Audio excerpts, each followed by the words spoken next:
Aujourd'hui, j'ai la joie et l'honneur d'accueillir Christelle Petit-Colin, auteure, formatrice et conférencière. Christelle Petit-Colin propose les bases et les outils avancés pour développer son potentiel personnel, spécialisée dans la compréhension des mécanismes de la manipulation, puis dans l'étude de la surefficience mentale. Et c'est de ça qu'on va parler aujourd'hui. Elle va nous livrer son expérience et son savoir. Et on peut retrouver également tout ceci dans ses nombreux livres, notamment Je pense trop et Mon enfant pense trop. C'est tout de suite, juste après ça. Sur la route qui s'ouvre sous tes pas, y a plus rien qui retient tes choix. Le vent te pousse, la chance est là, la voie est libre, écoute-la. Dans l'inconnu, tu avanceras, loin des chaînes qu'on t'a posées. Y a pas de carte, juste un départ, la voie est libre, juste sous tes pieds. Bonjour Marie, bonjour à tous. Je suis ravie de t'accueillir ici. On va parler aujourd'hui d'un sujet important et pourtant pas si connu, la surefficience. Et on va pouvoir justement apprendre un peu plus avec toi. C'est un sujet qui te tient à cœur. Je pense que tu en parles depuis pas mal d'années maintenant. Tu as beaucoup écrit sur ce sujet. Mais tout d'abord, peut-être la première chose qu'on pourrait se demander, c'est qu'est-ce que c'est que la surefficience? Alors moi, j'utilise le terme de surefficience pour me démarquer des termes plus habituels de HPI ou surdoué et des termes d'hypersensible, hyper émotif. Et j'ai l'impression que ce terme de surefficience, finalement, est un thème qui est positionné entre les deux et qui fait la jonction entre les deux. Puisque moi, ce que j'appelle être alors, surefficient mental, c'est avoir deux caractéristiques neurologiques très précises. La première, c'est celle qu'on appelle l'hyperesthésie, le fait d'avoir les cinq sens plus développés, plus en alerte, plus ouverts, plus en éveil que la moyenne des gens. Les gens qui sont surefficients et hyperesthésiques, pratiquement entendent tout, ressentent tout, voient tout, avec une acuité vraiment largement supérieure à la moyenne, ont plus le sens du détail et cetera. Donc cette hyperesthésie, c'est la première caractéristique neurologique des surefficients qu'on retrouve évidemment beaucoup chez les hypersensibles et les hyperémotifs. Et puis la deuxième caractéristique, c'est ce qu'on appelle la pensée complexe arborescente. Donc il faut savoir que la majorité des gens ont une pensée linéaire et séquentielle, qu'on peut se représenter un peu comme une pensée en corde à nœud, une idée après l'autre, après l'autre, dans un raisonnement logique et un avancement séquentiel, un peu comme un train de pensée ou donc comme un corde à nœud. Et que, chez les surefficients, la pensée, elle est arborescente et complexe.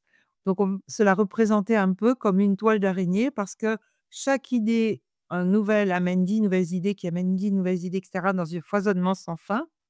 Mais dans l'aspect complexe, c'est que tout est connecté avec tout. Donc on pourrait dire qu'il y a une pensée qui est linéaire et l'autre qui est vraiment, comment dire? En 3D. En toile d'araignée un petit peu?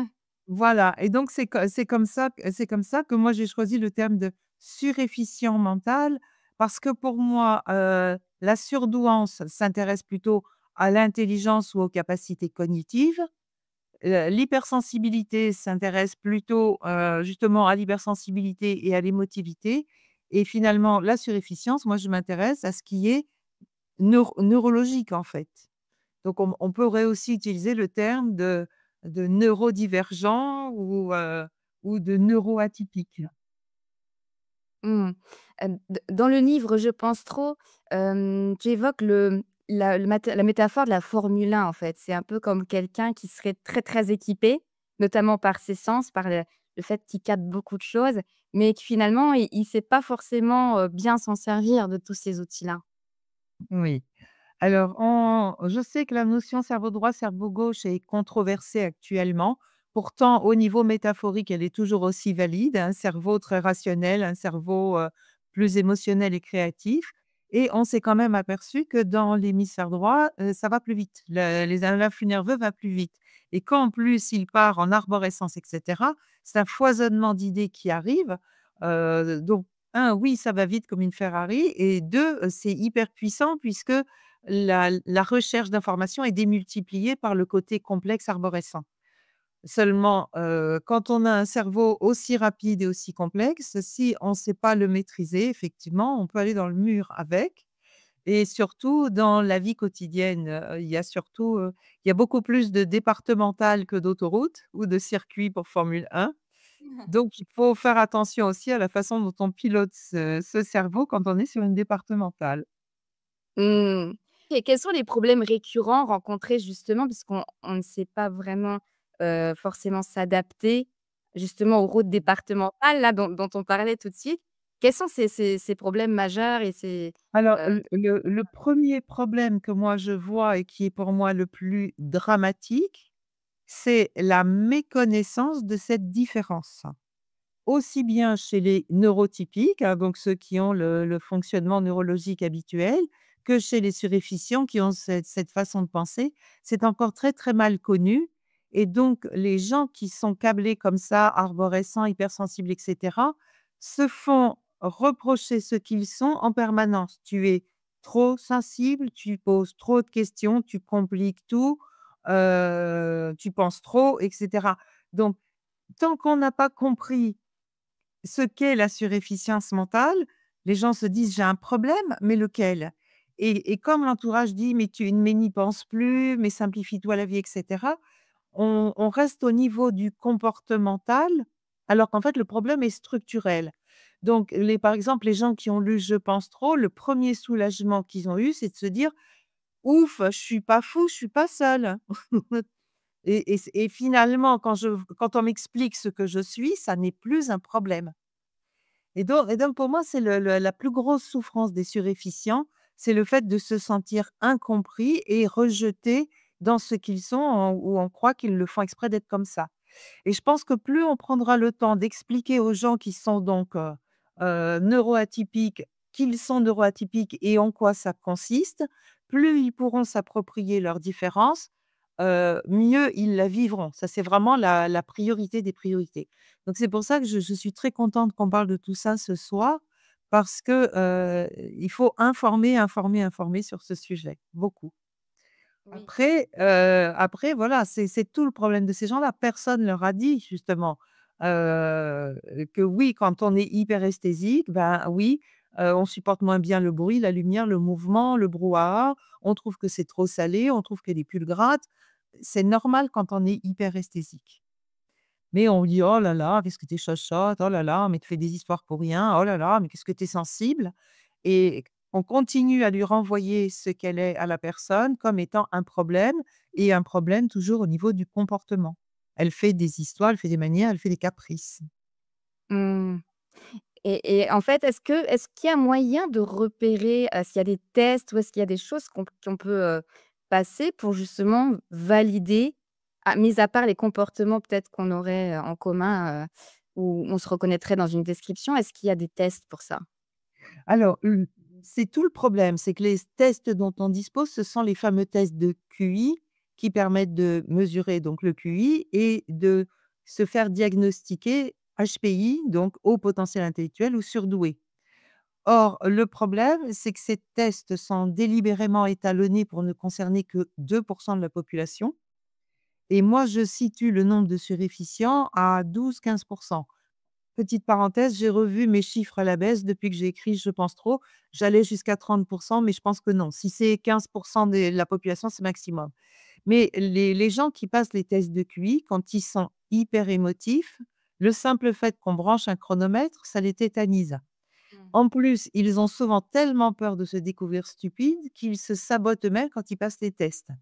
Qu'ils soient d'ailleurs adultes ou enfants, c'est ça qui est assez amusant, que ce soit un petit enfant ou un adulte, les adultes n'ont pas dormi la veille, sont arrivés en retard, donc on stresse au test et cetera, se mettent dans des conditions de rater le test Mmh. pour se rassurer s'ils le ratent quelque part. Mais alors du coup, c'est un moyen qui est très incomplet, parce que si j'ai réussi les tests de QI, alors j'ai l'étiquette de surdoué et je peux m'approprier tout ça. Si j'ai raté les tests de QI, bien que les gens qui font passer les tests de QI disent qu'on ne peut pas rater un test de QI, en tout cas, si mon QI n'est pas significatif, du coup, ça prouve rien. Donc c'est là qu'est le problème. Donc moi, je propose plutôt aux gens de se regarder fonctionner. Enfin, on n'est pas un tel mystère à soi-même qu'on ne soit pas capable de remarquer qu'effectivement, on est gêné par la musique trop forte, que les pulls nous grattent plus que les autres, on a plus le sens du détail que ça, l'hyperesthésie quand même, au bout d'un moment, ça se repère.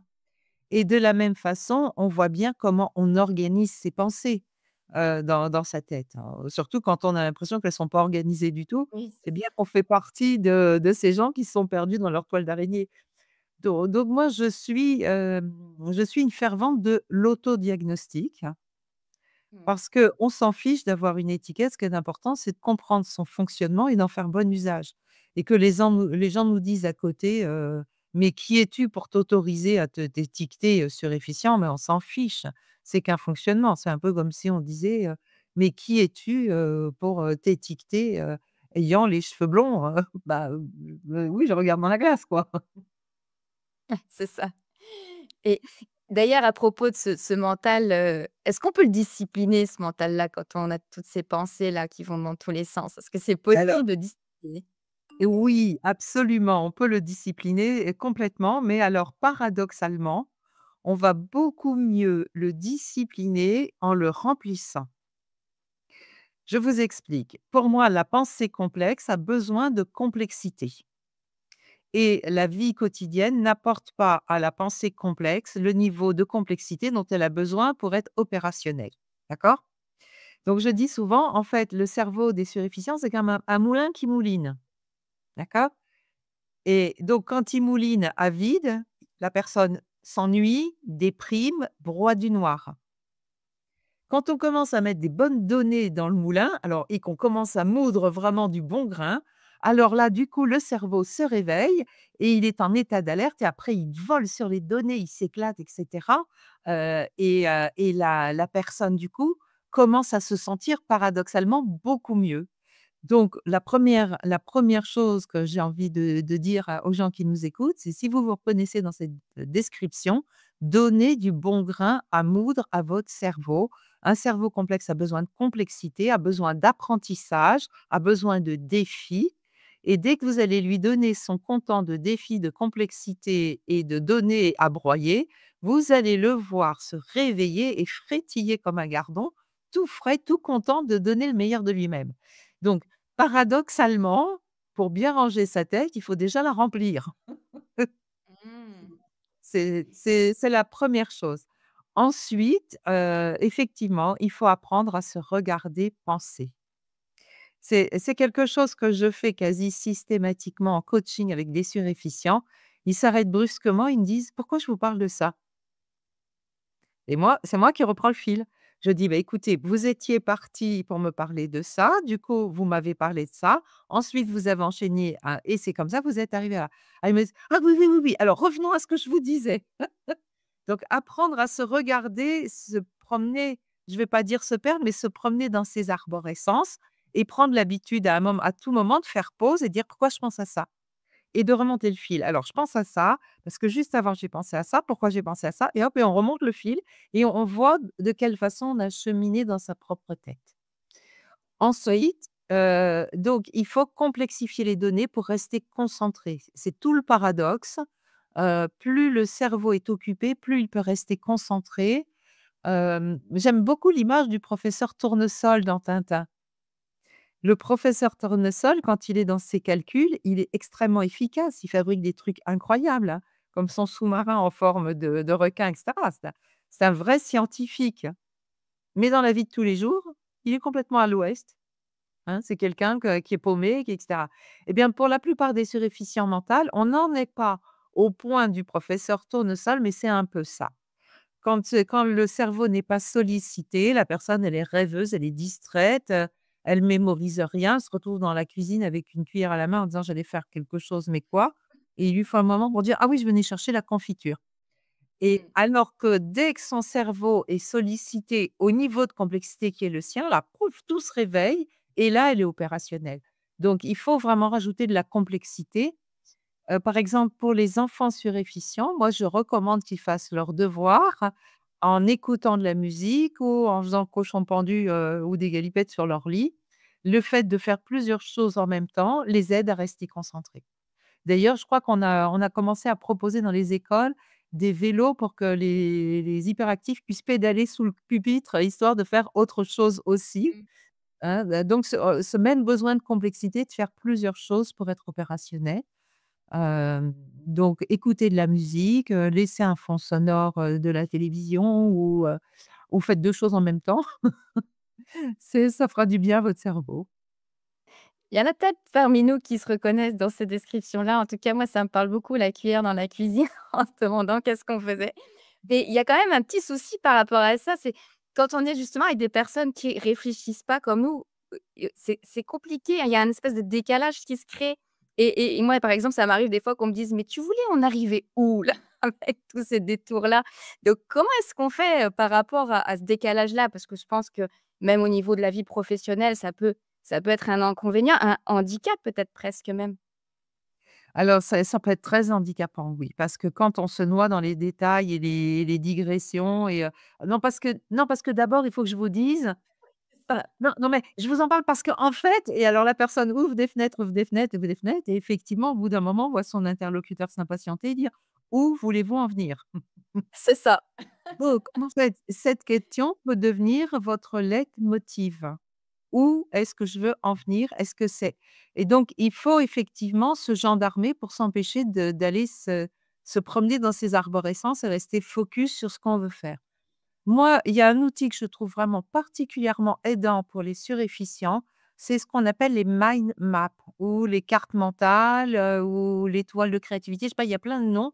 Mais si vous allez sur YouTube, vous tapez, tuto mind mapping, mind comme l'esprit et map comme les cartes mentales, Google, oui, ça utilise vous allez déjà. trouver, il y a des tutos qui sont bien faits pour pouvoir, apprendre à travailler avec cet outil. En fait, le mind mapping permet de ranger ses pensées. Donc je vous explique, moi quand je commence un livre, je vais vous montrer rapidement, ça prend cette je ne sais pas si vous voyez, ça prend cette forme. Voilà. Je veux écrire, il faut que je parle de ça, il faut que je parle de ça, il faut que je parle de ça, mais comme le titre est au milieu, je serai jamais hors sujet. Mmh. Et donc j'écris, j'écris, j'écris, j'écris et alors du coup, ça fait cette espèce de soleil. Au bout d'un moment, je commence à voir dans mes rayons de soleil des trucs qui se regroupent et donc petit à petit, ça va faire des arborescences. Et donc petit à petit se dessinent les chapitres. Et à un moment donné, quand les chapitres sont à peu près construits, je vais prendre une branche qui représente un chapitre, je vais remettre le titre du chapitre au milieu, je vais réétaler mes pensées.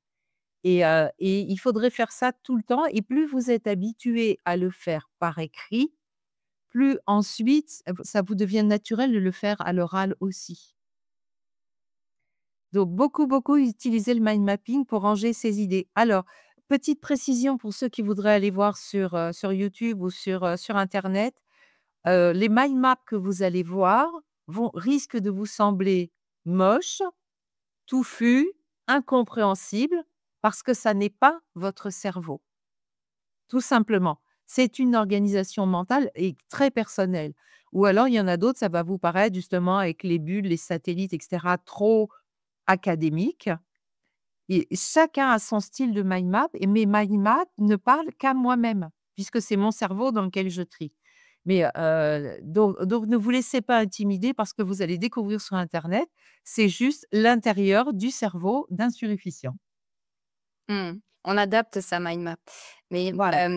pour revenir donc en fait à la question aussi par rapport à s'adapter aux gens, donc j'imagine que du coup, on peut aussi savoir à qui on a affaire, de se dire aussi: «Ah bah d'accord, peut-être avec une personne qui n'est pas dans un fonctionnement surefficient», se ramener toujours à cette question: «De quoi je veux lui parler? À quel est l'objectif?» et ne pas parler des détails, ne pas rentrer forcément dans les détails pour tout le monde. Je pense que ça peut peut-être être une solution, pour les relations, avec, des personnes, au fonctionnement différent.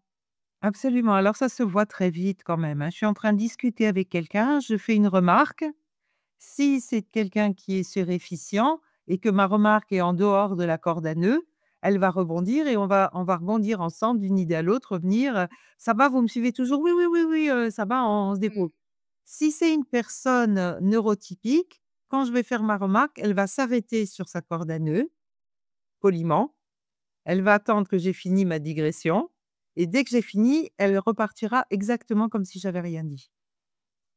Donc c'est à ça qu'on peut repérer si on a un interlocuteur, qui est neurodivergent ou au contraire neuroconvergent avec sa logique. Donc ça se voit très vite, et il faut faire aussi très attention, ça c'est un énorme tort des suréfficients, ne finissez pas les phrases des gens.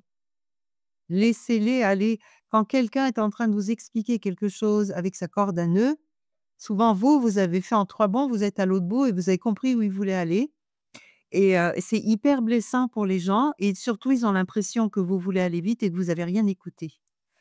Ce qui est pas vrai, on est d'accord, ce qui est pas vrai, mais c'est vraiment l'impression que ça donne. Donc quand vous voyez que quelqu'un vous explique quelque chose, apprenez la patience, c'est une des qualités qui vous manque. Apprenez la patience et laissez-le aller au bout de son raisonnement. Quand il a fini, vous reformulez. Donc, si je comprends bien, vous me dites. Mais lui dire: «Oui, bah, c'est bon, j'ai compris, tu veux me parler de ça», c'est vraiment blessant pour les autres. Mmh. Voilà. Moi, je dis aussi souvent la pensée complexe arborescente, c'est un peu comme une pensée ouistiti. Elle bondit de branche en branche dans la forêt et elle a une vision globale de la forêt. La pensée neurotypique, c'est comme un animal terrestre qui suit les chemins de la forêt. Donc effectivement, moi, le ouistiti sur mon arbre, je veux dire: «Ah bah, c'est là-bas qu'on va» et l'autre dans la forêt, il peut ne pas le voir à ce moment-là et donc dire: «Bah, écoute, attends qu'on arrive au bout du chemin, tu verras bien si c'est là qu'on va». Mmh. Ça peut être intéressant justement d'avoir ces 2 regards-là, hein, sur les Oui, problèmes dans des discussions. oui. Parce que finalement, les neurotypiques, eux, ne se perdent pas dans leur raisonnement, Mmh. au moins. Eux, ils savent où ils vont et Il y a moins de risques. voilà. Je voudrais revenir sur un point qu'on a évoqué tout à l'heure, c'est par rapport au fait d'alimenter le moulin, hein, de dire: «Bon, ben, on va ajouter de la complexité». Mais, alors j'ai une collègue qui a posé la question justement, mais comment ne pas aller au-delà de ses limites au niveau du travail fourni? Parce que justement, en tant qu'enseignant, on va parler peut-être un peu plus des enseignants là, de se dire: «On est passionné, on est dans la pédagogie, on est investi avec nos élèves» et à un moment donné, on n'arrive plus à mettre la limite. Mmh. Donc comment faire pour ne pas aller au-delà de cette limite? Alors, déjà, il faut se faire confiance. Les suréfficients mentaux sont des pédagogues nés. Donc déjà, avec leur empathie, leur sens de l'autre, justement leur capacité à étaler les idées, ce sont des pédagogues nés. Donc déjà, apprenez à vous faire confiance. Si vous êtes suréfficient, vous êtes déjà un très bon pédagogue à la base. Mmh. Ensuite, il faut savoir que les cerveaux complexes compliquent les choses simples et simplifient les choses compliquées.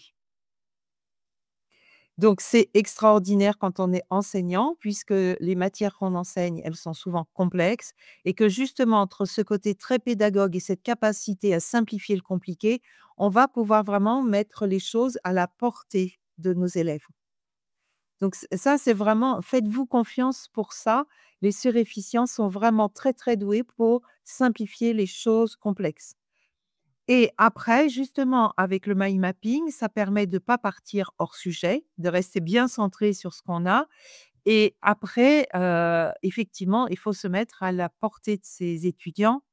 Le fait d'être suréfficient permet aussi d'en avoir sous le capot et d'en avoir sous le pied pour le cas où la leçon se passerait très bien et qu'il y ait des petits curieux qui en demandent plus, avoir la possibilité d'ouvrir de nouvelles fenêtres pour compléter et complexifier le sujet. Mais il vaut mieux toujours commencer par du très simple, vérifier que le très simple est passé et ensuite on ouvre des fenêtres vers du plus complexe. Mais, c'est vrai qu'il faut faire attention aussi à respecter le fonctionnement neurotypique. Les élèves surefficients se régalent avec un prof surefficient. Pour une fois, c'est intéressant, pour une fois, ça réveille leur cerveau, pour une fois, la façon d'enseigner, elle est claire. Donc, pour les élèves surefficients, c'est que du bonheur d'avoir un enseignant surefficient. Mais si on reste sur l'idée que les surefficients sont entre 10 et 15% de la population, vous en avez 3 par classe, hein, en moyenne.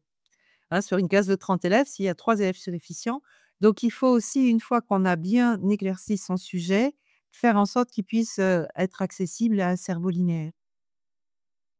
Donc Oui. on explique et après on fait les exercices, enfin voilà, tout bien comme il faut. Mais faites-vous confiance, vous êtes des bons pédagogues parce que vous avez cette forme de pensée.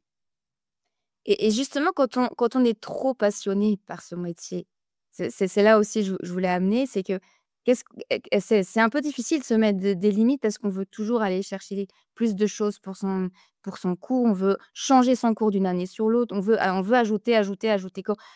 Est-ce que vous avez un conseil par rapport à ça, par rapport à remettre des limites aussi pour le bien-être de l'enseignant? Parce que Oui. après il y a le burn-out qui peut guetter aussi dans ce système-là. Alors effectivement, c'est important parce qu'un surefficient n'a pas de limite. Mmh.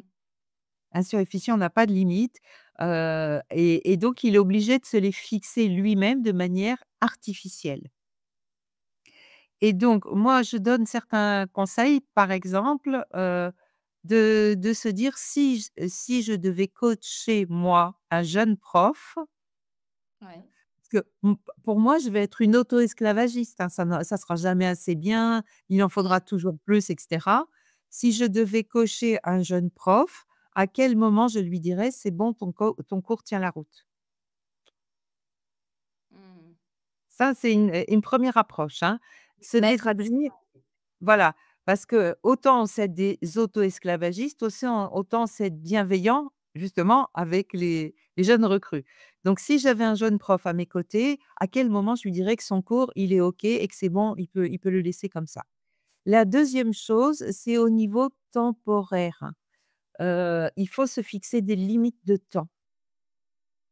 Dire: «Je me donne» alors après, hein, je me donne 2 heures, je me donne 5 heures, hein, pour que cette leçon soit préparée et au bout de 5 heures, j'arrête. Alors après moi je sais pas, hein, c'est et à la fois et chacun et la complexité du morceau et cetera. Mais vous, vous êtes habitué, vous savez à peu près le temps de préparation que doit demander un cours et c'est à vous de vous fixer des limites temporaires, temporelles, temporelles, temporaire. temporelles, en disant: «Voilà, pour ce cours, je décide que je me donne 2 heures pour le préparer, pas plus». Alors ça va être formidable à plein de niveaux. Pourquoi? Parce que le dépêche-toi annule le soi parfait. Alors ça, c'est très juste. Je Voilà. Donc moins vous vous laissez de temps pour préparer vos cours, plus vous allez aller droit à l'essentiel. Donc estimez que 2 heures, ce sera largement suffisant pour ce cours. Bien garder la pendule dans l'axe. Heu, alors, il y aura l'aspect donc l'urgence qui annule le perfectionnisme, 1re chose. 2e chose, comme le temps imparti est court, ça va réveiller votre cerveau. Ouais.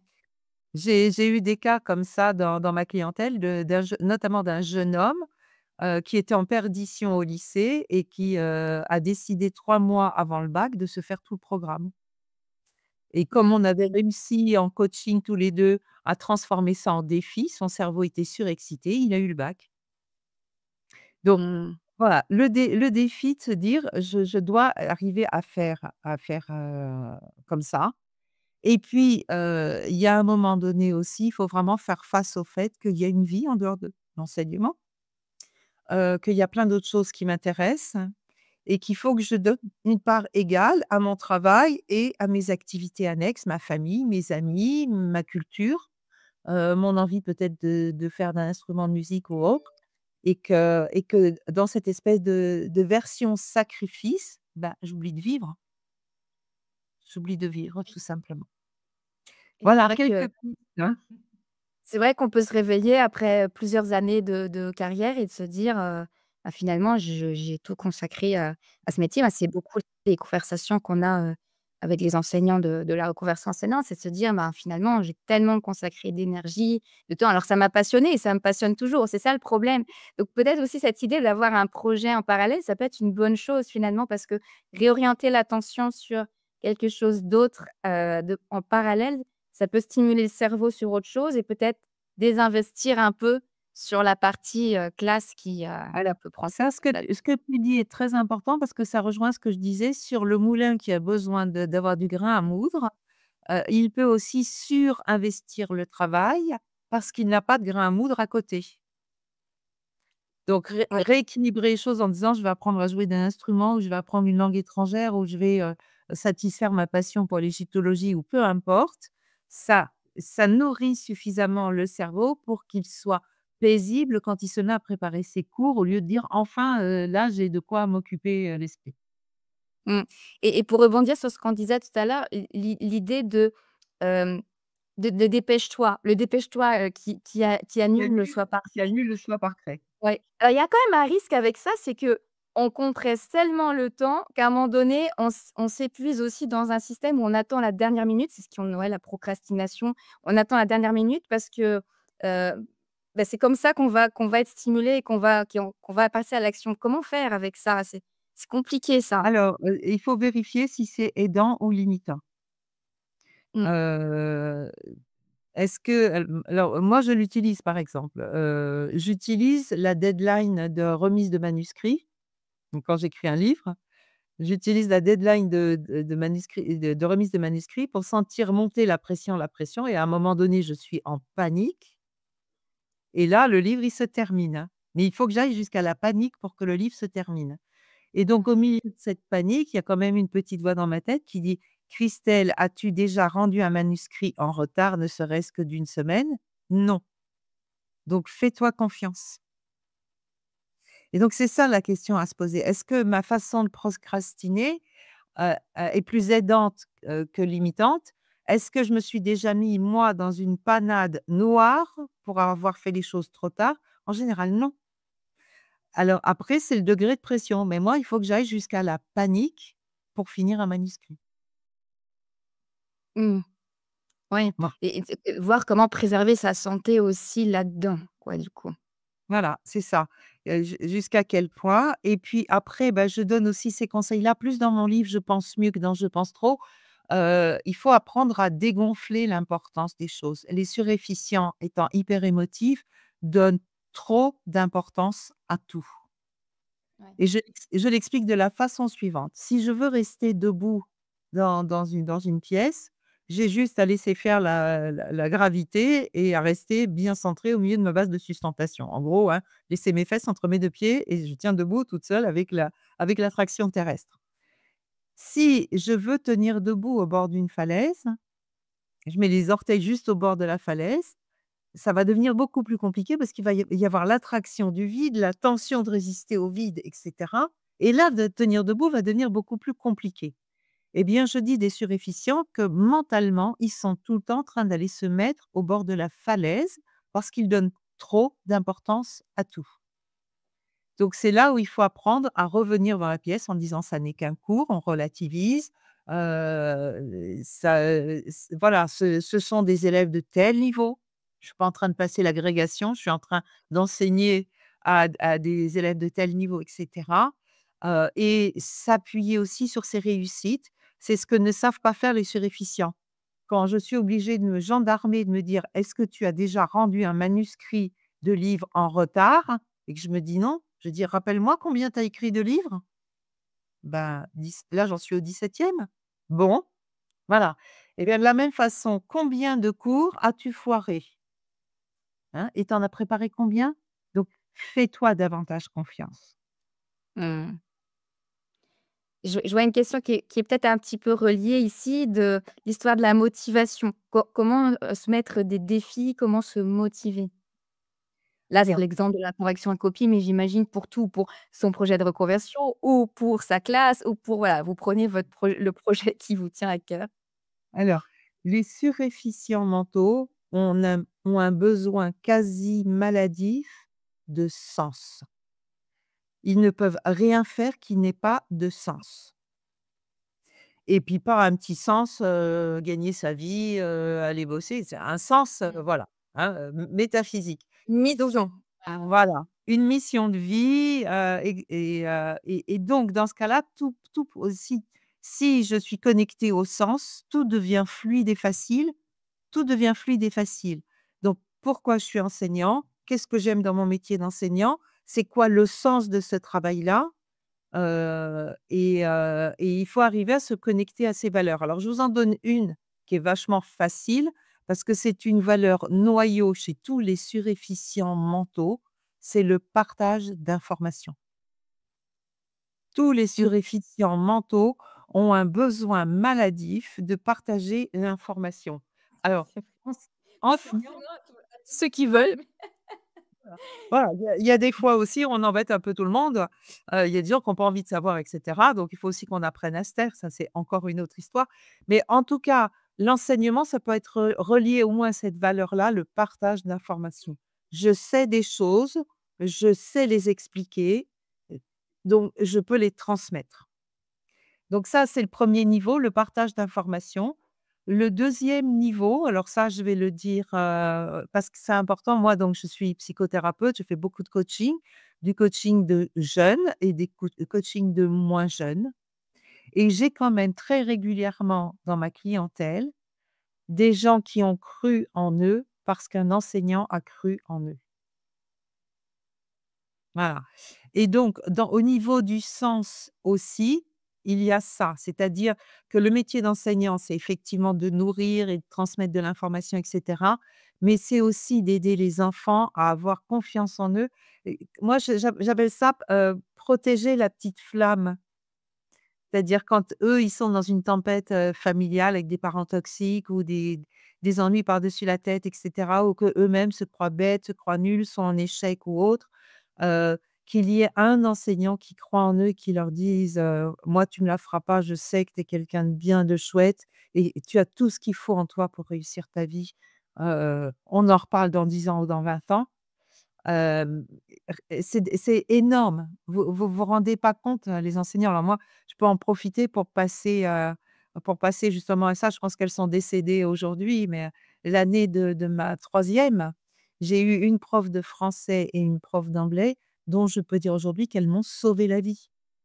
Vraiment, au sens propre. J'étais particulièrement, désespérée dans cette période-là.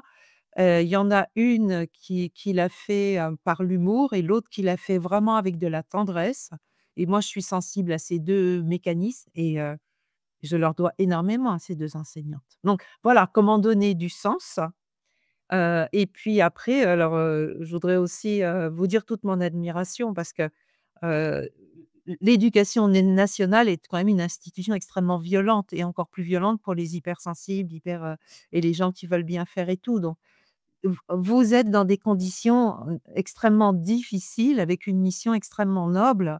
C'est un peu le même problème qu'il y a dans les hôpitaux aujourd'hui. On vous sabote votre outil de travail et en même temps on vous demande de faire le meilleur et on vous complique la tâche quoi donc voilà, des pistes, donnez beaucoup de sens à ce que vous faites et après, effectivement, vous pouvez aussi dealer avec vous-même en disant: «Je ferai pas ça toute ma vie». Donc tout en étant enseignant, tout en préparant mes cours, tout en étant dans ce sens-là, je commence à préparer l'après, donc en reprenant des études ou en se renseignant, enfin il y a et du coup le cerveau est excité parce qu'il a des trucs à apprendre et la partie de vous qui est triste d'être encore là et qui dit: «Mais qu'est-ce que je fais de ma vie?» elle est réconfortée avec l'idée qu'il y aura un après. Mmh. Et effectivement, pour un surefficient, j'imagine aussi qu'un projet de reconversion, ça doit avoir beaucoup de sens. Oui, Autant en tout cas que celui de l'enseignant, parce qu'on vient de le dire, hein, la mission de l'enseignant est très forte.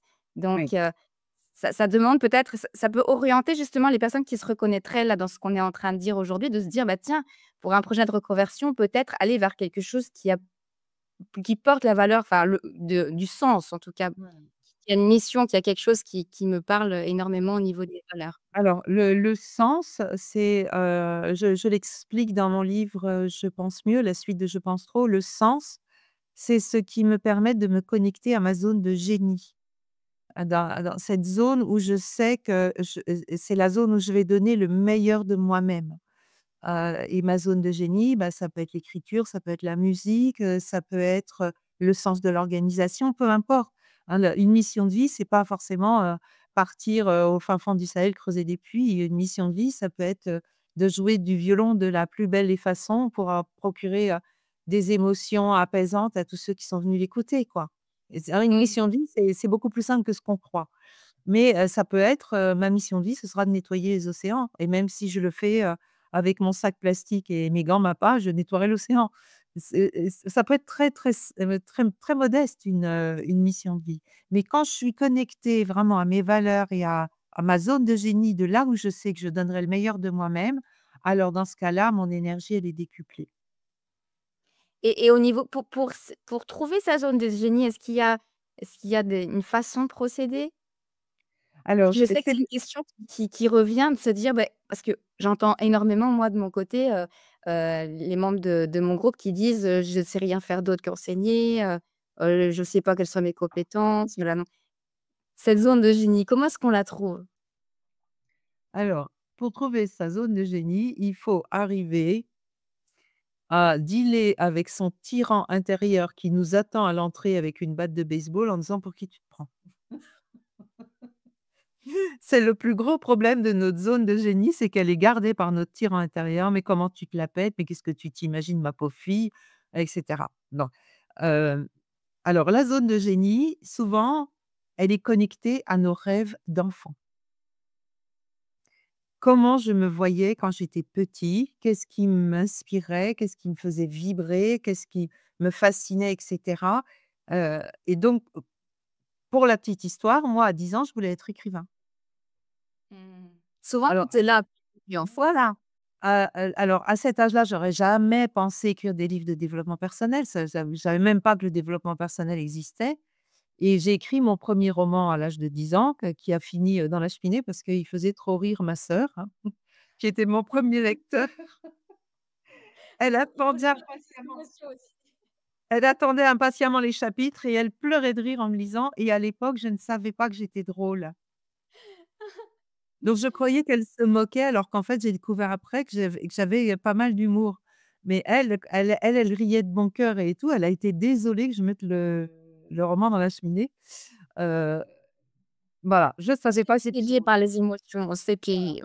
le schpunz. Donc l'idée d'être écrivain, je l'ai mis complètement, mais je suis restée malgré tout une énorme lectrice. Ce qui fait que je suis restée dans le monde du livre toutes ces années. J'étais une dévoreuse de livres pendant des années, des années, des années. Et je lisais, je lisais, je lisais. Donc je suis restée avec ça latent quand même. Et puis je suis allée, vivre d'autres expériences et cetera. Et quand on arrive à sa mission de vie, on se rend compte que les autres expériences, on est allé cueillir des compétences à droite, à gauche, hein. À chaque expérience que je vis, à un moment donné, je dis: «Mais heureusement que j'ai vécu ça, parce que du coup, ça s'intègre dans mon progrès».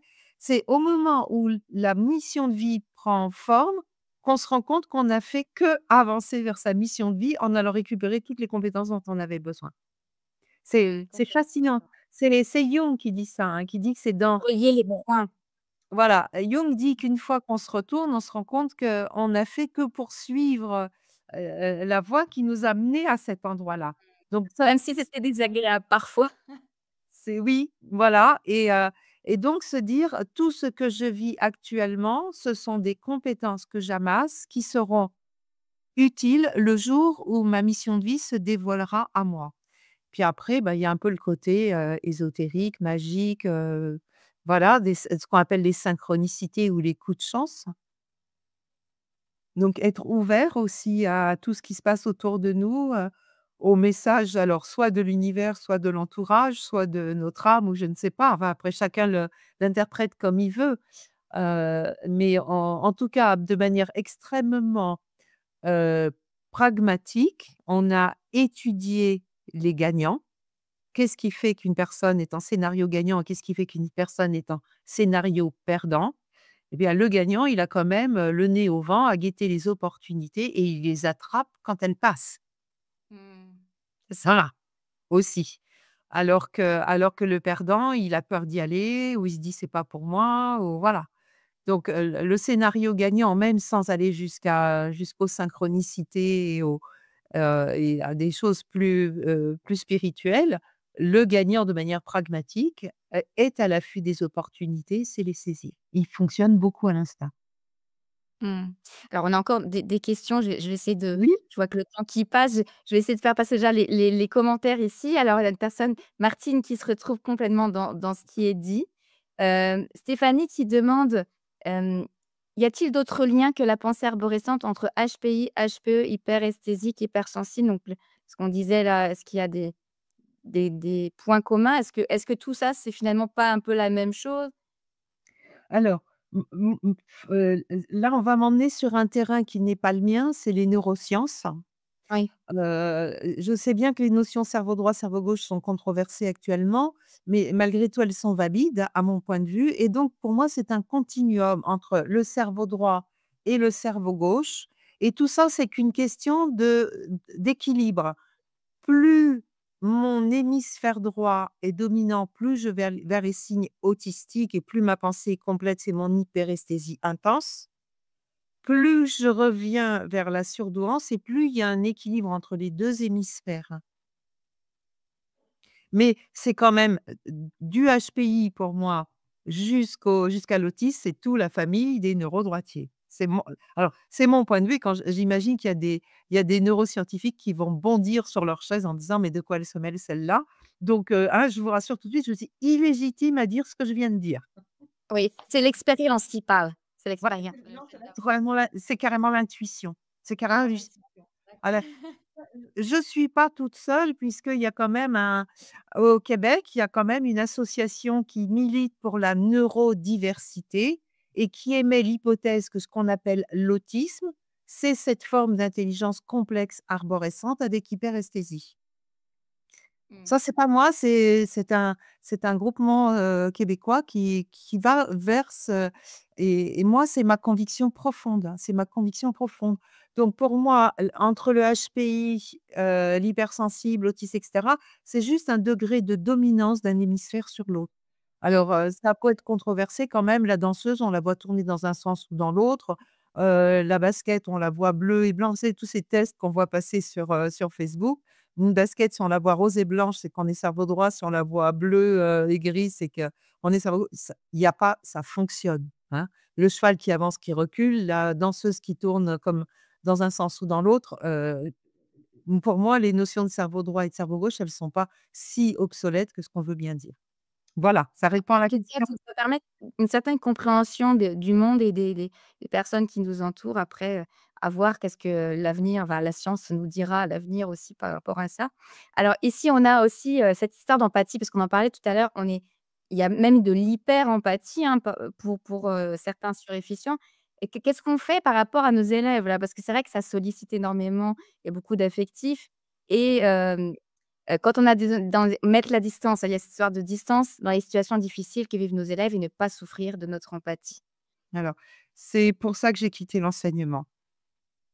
C'était insoutenable pour moi. J'ai fait l'école normale d'instituteur, j'ai enseigné, j'avais 20 ans, hein, c'était vraiment toute jeunette et je prenais tellement de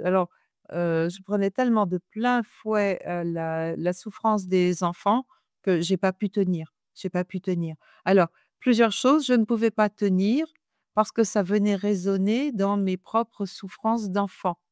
Donc, ce que je peux recommander, aux gens qui sont trop empathiques avec leurs élèves, c'est de faire un travail de développement personnel. Les enfants ont le pouvoir redoutable et magique de communiquer de l'enfant qu'ils sont avec l'adulte que nous sommes, tout en communiquant de manière silencieuse et inconsciente de l'enfant qu'ils sont avec l'enfant qu'on était au même âge. Donc c'est là où ils viennent appuyer sur nos blessures et cetera. Donc, hein, si vous avez un petit garçon de 7 ans dans votre classe qui vous bouleverse particulièrement, il est probable qu'il est en connexion avec votre enfant intérieur de 7 ans, qui a peut-être vécu des choses à cet âge-là qui sont pas réglées et cetera. Donc faire un travail de développement personnel, c'est la première chose et puis après, j'ai envie de dire: «Il faut devenir modeste». Il faut devenir modeste. C'est-à-dire, vous sauverez pas la planète, vous sauverez pas la terre entière, vous êtes pas les parents de cet enfant, mais sachez que le peu que vous lui apportez, ce qu'on disait tout à l'heure, le peu d'amitié, de gentillesse que vous lui apportez, il l'aura en lui pour toute sa vie. Donc il faut être modeste, et vous savez, quelquefois dans mon travail de coaching, je suis des gens qui sont dans une telle détresse que tout ce que je peux faire, c'est leur maintenir légèrement la tête hors de l'eau. Et ces gens-là pleurent et me disent: «Vous êtes la seule personne au monde qui me croit et qui me comprend». Et bah, c'est déjà énorme. Même si je peux pas faire plus, finalement accepter de souffrir d'empathie pour eux, ça m'arrive, hein, à la fin d'une consultation de pleurer un bon coup pour évacuer tout le chagrin que ça m'a donné de savoir ce que cette personne vit. Mais de savoir que pour elle, je suis la seule bouée qu'elle a à ce moment-là, bah, c'est déjà énorme. Pour ça, je dis: «Il faut être très, très modeste, et travailler sur nous en permanence, hein, qu'on soit coach, qu'on soit enseignant et cetera. Il faudrait toujours être en supervision». Oui, c'est ça, c'est ce que j'allais dire, c'est que ce qui manque un petit peu, c'est cet outil de coaching-là, qu'on n'a pas en tant qu'enseignant, d'avoir un superviseur en toute bienveillance Mmh. qui puisse nous permettre de prendre la distance. Cette prise de recul, elle est vraiment nécessaire, Pour hein. Mmh. pourquoi cet élève me touche à ce point-là? Pourquoi cet élève me touche à ce point-là? Pourquoi j'en suis bouleversée et cetera et aller repérer et reprendre sa place. Alors, heu, moi je suis quand même d'avis, puisque nous sommes des grands affectifs, de pas trop se gêner pour mettre de l'affection dans ce qu'on fait. Moi, ça arrive que, par exemple, les gens en conférence, ils me disent: «Non, je veux pas de dédicace, je veux un câlin». Eh ben, viens, fais un câlin, allez. Normalement, il faut pas toucher sa clientèle. Quand les gens veulent un câlin, je fais un câlin. Et donc avec les enfants, je pense qu'on peut s'autoriser à mettre de l'affectif quand même dedans, ils ont besoin d'amour, ils ont besoin que les adultes les voient, beaux, intelligents et cetera. Mais je sais que c'est dur et que ouais, ouais, moi j'ai pas tenu, moi j'ai pas tenu. Ouais, c'est quelque chose à prendre en compte éventuellement justement pour la suite. Protéger aussi sa sensibilité personnelle. Alors j'ai encore 2 questions aussi que je trouve intéressantes à aborder. C'est on a déjà un petit peu parlé de ça tout à l'heure, il y avait aussi une personne qui m'avait, transmis la question: «Va-t-il falloir travailler sur soi?» Bon, on y a un petit peu répondu là parce que Voilà. différentes personnes mais avec soi plutôt que sur soi, je dirais même plus que Et puis attention à choisir un thérapeute qui comprend, la surefficience mentale. Sinon, il va vous renvoyer tout ce que vous êtes comme étant un dysfonctionnement. Donc attention aussi au feeling que vous avez avec votre thérapeute, qu'il n'aille pas vous étiqueter, fou, bipolaire, maniaco-dépressif ou je ne sais quoi, par incompréhension de ce que vous êtes.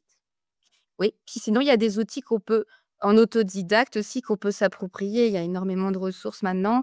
C'est aussi Oui. possible de, commencer par lire, hein, déjà, certains livres, Voilà, lire, soit aller écouter des podcasts, maintenant pratiquement tous les thérapeutes et j'en fais partie, ont une chaîne YouTube sur laquelle ils mettent leurs conférences et cetera. Oui, beaucoup se renseigner, il y a des méditations en accès libre. Il y a vraiment on peut faire un beau travail sur soi. Alors attention quand même, on peut faire des changements de niveau 1. Pour un niveau 2 de changement, il faut une personne extérieure. Je vous explique, le meilleur chirurgien du monde ne peut pas s'opérer lui-même de l'appendicite. mmh, Donc, pour certains, changements, on peut le faire soi-même, pour d'autres, on a besoin d'une aide extérieure parce qu'on n'a pas le recul pour se voir fonctionner. mmh, OK et il y a aussi une question que je voulais aborder, que je vois aussi qui est revenue là. C'est l'idée qu'on disait tout à l'heure, on a toujours besoin de se stimuler. Mais en même temps, on peut s'éparpiller aussi là-dedans. C'est-à-dire qu'en fait, moi, je vois beaucoup d'enseignants aussi qui prennent des idées pour la reconversion. Une idée, 2 idées, 3 idées, puis on se complaît à comparer les idées là, dans sa pensée arborescente. On étudie le tout, on revient, puis on n'aime pas non plus peut-être choisir aussi, parce que choisir, c'est renoncer. Donc du coup et puis ça nous stimule toujours de chercher des nouvelles idées. Donc du coup, comment régler ça? Parce qu'on se retrouve coincé dans son propre, fonctionnement. C'est effectivement un des problèmes de la surefficience mentale. Les surefficients mentaux, quelquefois, préfèrent rêver leur vie que de vivre leurs rêves. Mmh. Pourquoi? Parce que dans notre tête, nos rêves, ils sont très élaborés, ils sont très sophistiqués et cetera et que l'incarnation dans la matière fait perdre énormément d'informations. Dans ma tête, j'ai une cathédrale ciselée comme le Duomo de Milan et dans la réalité, ça deviendra un pavillon de banlieue. Donc il y a vous avez, tu as commencé à en parler sur le fait que choisir, c'est renoncer. Effectivement, choisir, c'est faire le deuil des options que je ne prendrai pas. Et concrétiser, c'est faire le deuil de la vision fantasmée parfaite que j'avais dans la tête et me contenter de ce que j'ai sur terre. Et donc, moi, je vois aussi là, j'ai suivi il y a pas longtemps un monsieur qui me disait: «Je comprends pas, je vais jamais au bout de mes projets». Je lui dis: «Bon, bah, donnez-moi un exemple». Ben voilà, je vous explique, j'avais l'idée d'une application qui et cetera. Je lui dis: «Mais elle est 10 fois trop compliquée votre application, c'est pour ça qu'elle ne peut pas s'incarner dans la matière. Ça aurait demandé de connecter tellement, tellement de données». Enfin et c'était impossible à faire son truc. C'est dans sa tête, c'était magique et dans la matière, c'était juste impossible. Donc il faut simplifier nos rêves pour les atteindre et il faut accepter l'idée qu'une fois atteint notre rêve, il sera plus une réalité qu'un rêve, hein. Mmh. Donc en gros, est-ce qu'il vaut mieux fantasmer une, pièce montée ou est-ce qu'il vaut mieux manger un éclair au chocolat? Une bonne question à se poser. On vous laisse avec cette réflexion-là ce soir. Mais c'est vrai, c'est très, très juste. Moi, ce que j'aime bien dire, c'est: quelle est la première version de ta super belle idée? Qu'est-ce que ça pourrait donner là, dans un temps relativement raisonnable, hein, parce que sinon après on peut y aller aussi à attendre très, très longtemps, que tout soit bien, réuni les conditions, que tout soit parfait, donc le côté perfectionniste qui peut revenir. Donc la version 1 en fait, moi j'aime beaucoup ça, parce que côté logiciel, hein, c'est côté informatique 1.0 voilà, donc c'est comme ça que j'ai pu débloquer pour moi-même, hein, le fait que j'avais vraiment envie que ce soit parfait et puis, bah, me dire: «Bah, non, allez, je vais commencer, puis il y aura une version, Mmh. d'essai, trouver Ouais, les conditions les plus voilà. acceptables». Oh, c'est ça le fait de se Voilà, dire on je a j'essaye et je rentre dans la dynamique essai-erreur. Sinon, il y a la stratégie de créativité de Walt Disney qui a été, modélisée comme étant la meilleure au monde. Alors je fais pas la promo de Disneyland ou autre, c'est juste Walt Disney lui-même, le père fondateur. C'est une créativité en 3 temps: le rêveur, le réaliste et le critique constructif. Donc le rêveur, il rêve autant qu'il veut, mais quand il a fini de rêver, il passe son projet au réaliste pour qu'il l'incarne dans la matière et c'est seulement en troisième position qu'arrive le critique constructif qui n'a le droit de répondre qu'à une seule question: comment rendre le projet réalisable? C'est-à-dire que mon critique n'a pas le droit de démolir le projet. Il peut pas dire, «Tu peux pas, tu parles pas anglais». Il est obligé de dire: «Si tu veux le faire, il faut que tu apprennes l'anglais». C'est vraiment une autre façon de parler. ouais. Voilà, Oui, il faut aller chercher telle ressource, telle formation ou telle voilà, mmh. voilà. Si tu veux, hein, il peut pas dire, «Tu peux pas, tu as pas les sous», dire: Si tu veux le faire, il faut que tu commences à le budgéter et à trouver des financements». Et donc cette stratégie a été, modélisée comme étant la meilleure au monde. Donc du coup, je la reporte dans mon livre, Je pense trop pour aider les gens à vraiment réapprendre à rêver, mais à passer du rêve à la réalisation.